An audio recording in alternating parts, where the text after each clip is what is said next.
Hello mga ka-precious! Para maghiwa tayo ng mga sangkap, meron tayo dito mga kamatis. Magigisa tayo ng gulay mga ka-precious. Kaya hiwain muna natin itong mga sangkap para makapagsimula na tayo. Ayun mga ka-precious, oh.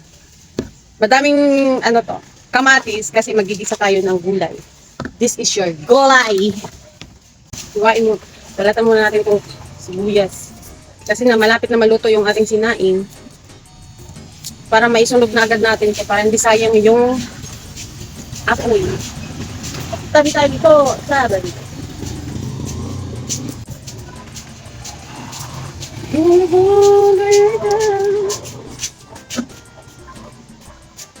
So ayun mga ka-precious, mga kamatis, hiwain muna natin. Malalaki yung hiwa natin ng kamatis.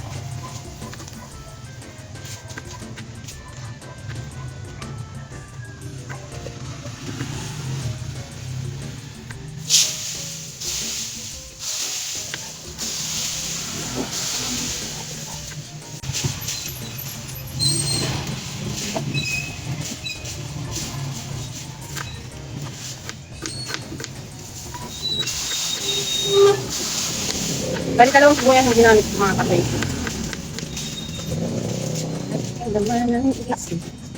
Tapos itong bawang magdidikdik tayo.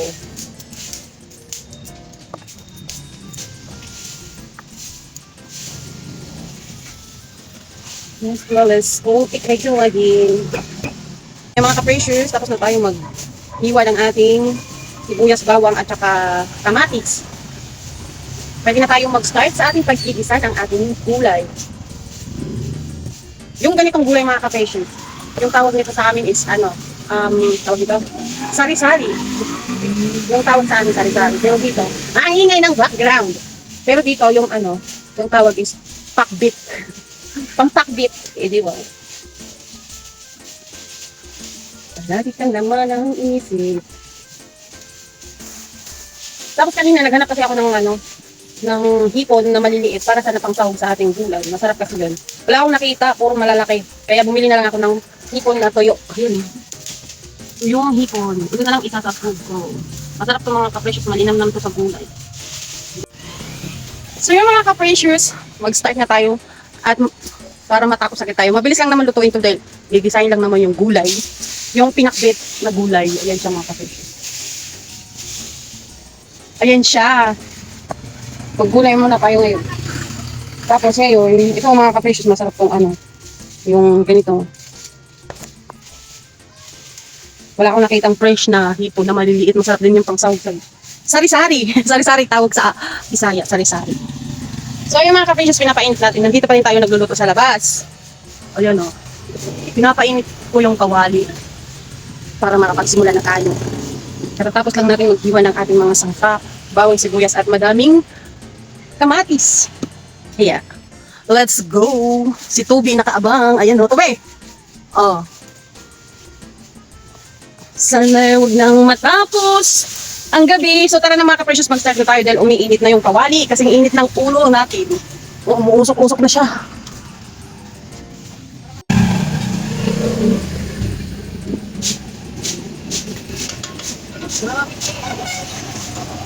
So ilalagay na natin yung ating sibuyas at kakao. Yung ating tuyong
So, yun na mga ka-precious. Takan lang natin siya.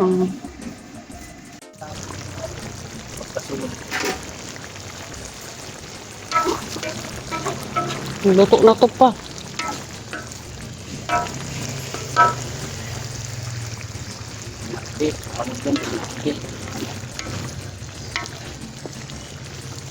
Sari-sari tawag nito sa amin pa. Dito pinakbit. Papasuyong ako ng asukal. Yan, ganyan ka lang katahimik ha. Huwag kang makulit pag may tao ha. Bakit pag nandito sila kagabi ng kagabi, kagabi yan, nakasaway? Oo. Ang ginawa mo nga dahil.